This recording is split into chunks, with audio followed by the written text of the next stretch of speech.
देखो, आज का जो आर्टिकल है वो इंडियन एक्सप्रेस का है और इसका हेडिंग है वेल्थ ऑफ स्टेट्स।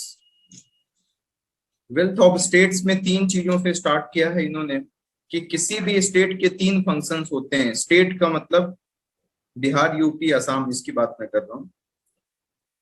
इसमें तीन मेन फंक्शन में इन्होंने पहला प्रोटेक्टिव बताया है, दूसरा प्रोडक्टिव बताया है और तीसरा रीडिस्ट्रीब्यूटिव बताया है। मतलब पहला प्रोटेक्टिव, दूसरा प्रोडक्टिव और तीसरा रीडिस्ट्रीब्यूटिव।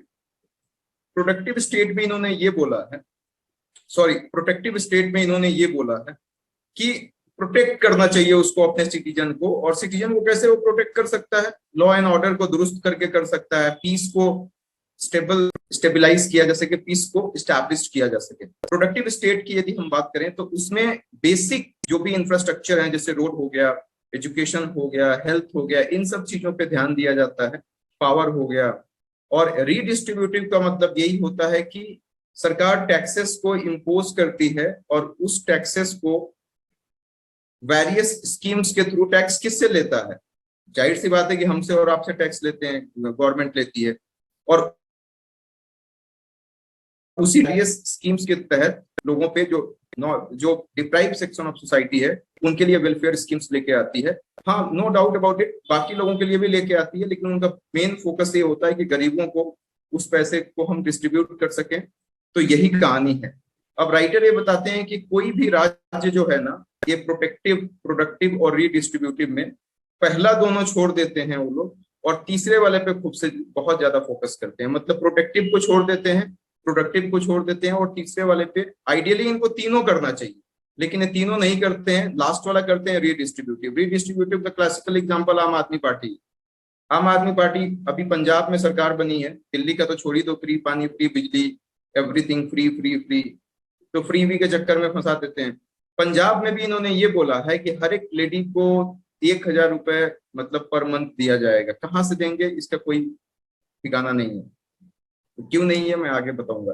फ्री बिजली 1,000 पर मंथ, ऐसा इन्होंने बोला है। और मैं आम आदमी पार्टी की ही बात क्यों करूं, बीजेपी में भी देखिए, मतलब बीजेपी भी प्रधानमंत्री किसान निधि स्कीम लेके आया, जिसके तहत किसानों को 6,000 पर ईयर मिलेगा, ऐसा इन्होंने बोला था। तो ये क्यों नहीं प्रोटेक्टिव और प्रोडक्टिव को भी फॉलो करते हैं, इसके बारे में राइटर ये बताते हैं कि देखो, ये लॉन्ग टर्म प्लानिंग है, इसका आउटकम इतनी जल्दी नहीं आएगा। और जो भी पॉलिटिकल पार्टीज आती हैं वो 5 साल के लिए आती हैं, तो 5 साल के लिए वो चाहती हैं कि हम इस तरीके से कुछ लुभावने स्कीम्स दें जनता के सामने कि हम इलेक्शन कंटेस्ट करें और जीत जाएं। बाकी जो होगा वो बाद में देखा जाएगा। एग्जाम्पल के तहत राइटर ये समझाते हैं कि राजस्थान में ना ओल्ड पेंशन स्कीम को इम्प्लीमेंट कर दिया गया। तो राइटर ने ये बोला है कि वो किसी एक पॉलिटिशियन से उन्होंने पूछा कि अब आपके ऊपर तो बहुत बर्डन आ गया है, क्योंकि अब आपको पेंशन भी देना पड़ेगा, तो रेवेन्यू का कहाँ से आप जुगाड़ कर पाएंगे, किस तरीके से इकट्ठा करेंगे? तो इस पे उस पॉलिटिशियन ने बोला कि अरे अभी थोड़े हमको पेंशन का पैसा देना है, 25 साल के बाद देना है, तो जब 25 साल के बाद होगा तो देखा जाएगा। मतलब कि इनका शॉर्ट टर्म गोल है और लो हैंगिंग फ्रूट के पीछे जा रहे हैं कि अभी किसी तरीके से जनता को मना लो, बाद में जो है वो बाद में देखा जाएगा। तो राइटर यही एग्जांपल दे रहे हैं कि श्रीलंका ने भी यही किया था। उसने चाइना से बहुत ज्यादा कर्ज ले लिया, इंडिया से ले लिया, आईएमएफ से ले लिया, और इससे क्या हुआ कि जो भी उसका रेवेन्यू आता था श्रीलंका का, वो सब इनका इंटरेस्ट चुकाने में चला गया। तो कैपिटल इन्वेस्टमेंट इन्होंने नहीं किया। कैपिटल इन्वेस्टमेंट मतलब कि सोशल वेलफेयर के लिए जो भी इन्वेस्टमेंट किया जाता है सरकार की तरफ से, उसके लिए पैसा ही नहीं था। और श्रीलंका की क्या कहानी हुई है ये आप लोगों को पता है। और ये बात श्रीलंका की नहीं है, इंडिया में भी इन्होंने बोला है कि पंजाब में 3 लाख करोड़ का कर्ज अभी चल रहा है पंजाब सरकार में। और पंजाब में आपकी गवर्नमेंट बनी है जिसमें इन्होंने ये बोला है कि हम 1,000 रुपए पर मंथ देंगे महिलाओं को, और इसके साथ साथ फ्री बिजली की भी सुविधा दी जाएगी। और यही चीज ये प्रोपागेट कर रहे हैं बाकी स्टेट में भी आम आदमी पार्टी वाले। इसके साथ साथ फिस्कल डिफिसिट की बात की गई है। आप लोगों को पता है फिस्कल डिफिसिट का बढ़ना किसी भी स्टेट के लिए या किसी भी कंट्री के लिए बहुत खराब होता है। तो उनकी क्रेडिट रेटिंग खराब हो जाती है, उनका बैलेंस शीट खराब हो जाता है। तो इन्होंने इसका भी एक जुगाड़ कर लिया है और उसको इन्होंने टर्म दिया है ऑफ बजटिंग। इकोनॉमिक्स का टर्म है, इसको ध्यान से समझना। ऑफ बजटिंग क्या होता है? फिस्कल डिफिसिट को कम करने का टेक्निक है। कैसे ये लोग करते हैं ऑफ बजटिंग में?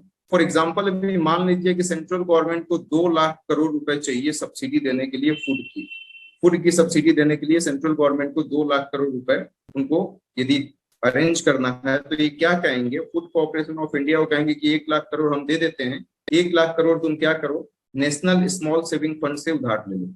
अब जो 1 लाख करोड़ वो नेशनल सेविंग फंड से उधार लेगा ना, नेशनल स्मॉल सेविंग फंड से, तो उसको ये लोग अपने बैलेंस शीट में नहीं दिखाएंगे। हालांकि आइडियली यदि मान लो पैसा नहीं, ये लोन वाला जो कॉन्सेप्ट है जो फूड कॉर्पोरेशन ऑफ इंडिया ले रही है वो तो गवर्नमेंट को ही देना पड़ेगा, लेकिन उसको वो बजट में नहीं दिखाएंगे, तो इसी को ऑफ बजटिंग कहते हैं। इससे क्या होता है, वो अपने फिजिकल डिफिसिट को कम कर देते हैं। तो राइटर लास्ट में सजेशन देते हैं, 5 सजेशन, यदि हमारी कंट्री को और ज्यादा प्रोडक्टिव बनाना है और ज्यादा हाई वेजेस वाली इंडस्ट्री को स्टैब्लिश करना है, तो 5 सजेस्टिव अप्रोच राइटर अपने साइड से देते हैं, जिसमें पहला है regulatory control reduce. Regulatory control reduce का मतलब कि अभी बहुत सारे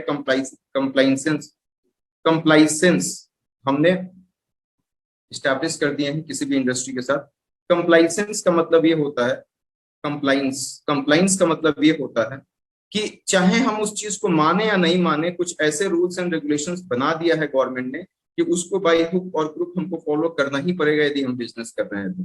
मतलब ईज ऑफ डूइंग बिजनेस को और ज्यादा डिफिकल्ट बना रहे हैं वो कैसे बना रहे हैं, इसमें राइटर लिखते हैं कि 26,000 प्लस कुछ ऐसे क्रिमिनल प्रोविजंस है, मतलब कि 26,000 कुछ ऐसे क्रिमिनल प्रोविजंस हैं। यदि 26,000 प्लस की बात कर रहा है कि यदि मैं कंपनी चला रहा हूँ, मैं ऐसा ही चला रहा हूँ और वो 26,000 प्लस रूल्स एंड रेगुलेशंस को मैं डिसोबे करता हूँ, तो हम पे क्रिमिनल एक्टिविटी लगाई जाएगी और हमारा बिजनेस खत्म कर दिया जाएगा।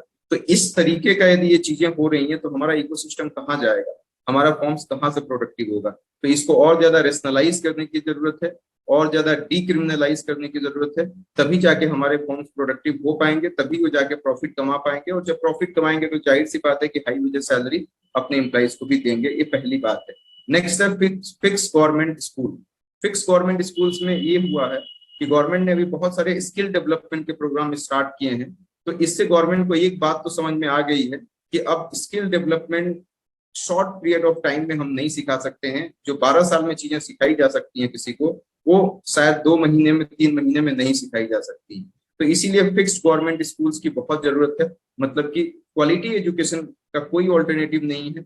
आप बच्चों को कम रखिए किसी बैच में ताकि ज्यादा से ज्यादा ध्यान दे सकें, राइटर ऐसे लिखे हैं। और इसके साथ साथ टीचर्स की भी सैलरी और अच्छा कीजिए ताकि टीचर और अच्छे से पढ़ा सकें।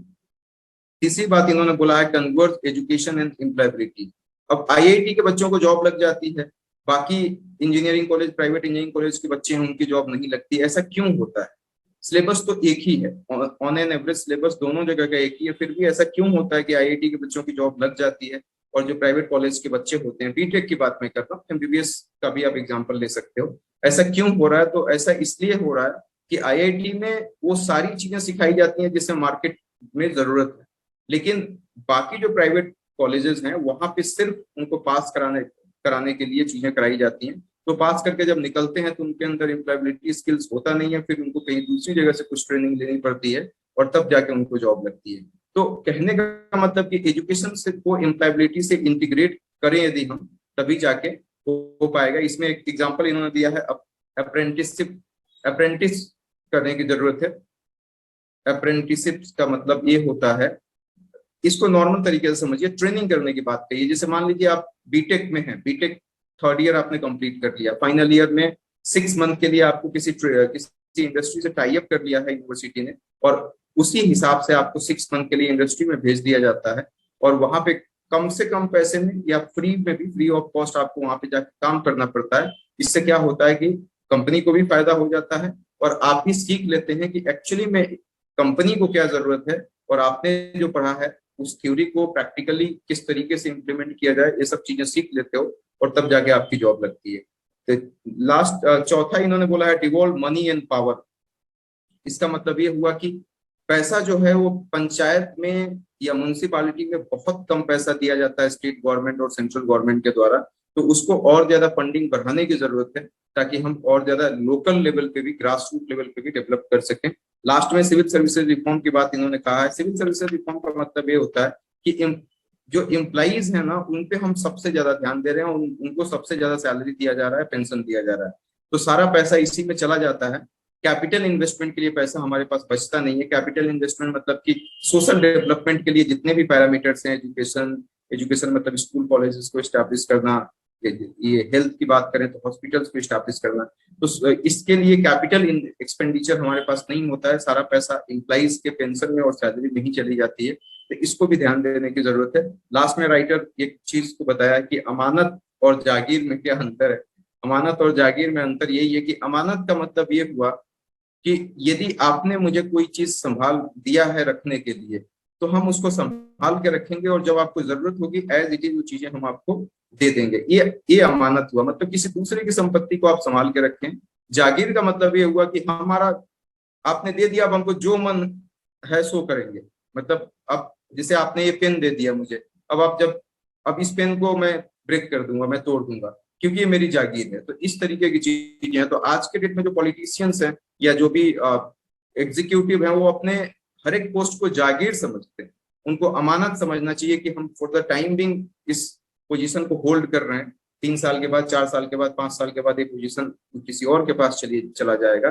कि इसको बहुत संभाल के और बहुत अच्छे तरीके से इसका यूटिलाइज करना है। इस तरीके से यदि अमानत समझ के हम करेंगे तो हम सच में देश का डेवलपमेंट कर सकेंगे। यदि जागीर समझ के करेंगे तो हम उसका एक्सप्लॉइट करेंगे। आर्टिकल